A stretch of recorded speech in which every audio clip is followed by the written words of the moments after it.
Everyone, welcome back to my channel Nihan Stuff. ప్రతి సంవత్సరం లాగే సంక్రాంతి పండగ ఈ సంవత్సరం కూడా చాలా మూవీస్ని తీసుకొచ్చేసింది. ఈ లిస్ట్లో ఫస్ట్ మూవీ వచ్చేసి గేమ్ చేంజర్ అండ్ ఈ లిస్ట్లో సెకండ్ మూవీ వచ్చేసి మన డాకు మహారాజ్, బాలకృష్ణ గారు చేసిన డాకు మహారాజ్ మూవీ ఉంది. అయితే ఈ రెండు మూవీస్లో ఒక చిన్న సిమిలారిటీ కూడా ఉంది. ఆ సిమిలారిటీ ఏంటో ఈ వీడియో చూస్తే మీకు క్లియర్గా అర్థమైపోతుంది. పదండి చూద్దాం. మహారాజు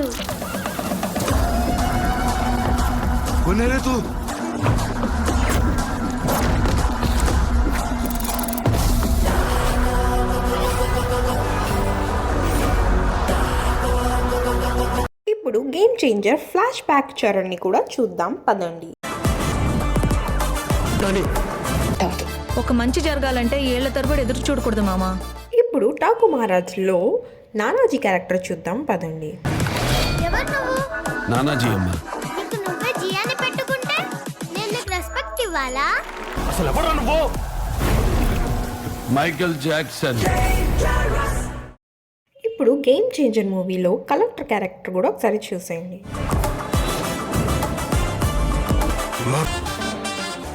వీడియోస్ చూస్తేనే సిమిలారిటీ ఏంటో అర్థమైపోయినట్టుంది. డాకు మహారాజ్ మూవీలో కూడా గేమ్ చేంజర్ మూవీ లాగే ఒక ఫ్లాష్ బ్యాక్ క్యారెక్టర్ మరియు ఒక ప్రజెంట్ క్యారెక్టర్స్ ప్లే అవుతున్నాయి. చూడాలి మరి ఈ సంక్రాంతికి పందెం కోడిలా దూసుకువెళ్ళిపోయే మూవీ ఏంటో. Thanks for watching. వీడియో నచ్చినట్లయితే లైక్ చేయండి and subscribe to my channel Nihan stuff.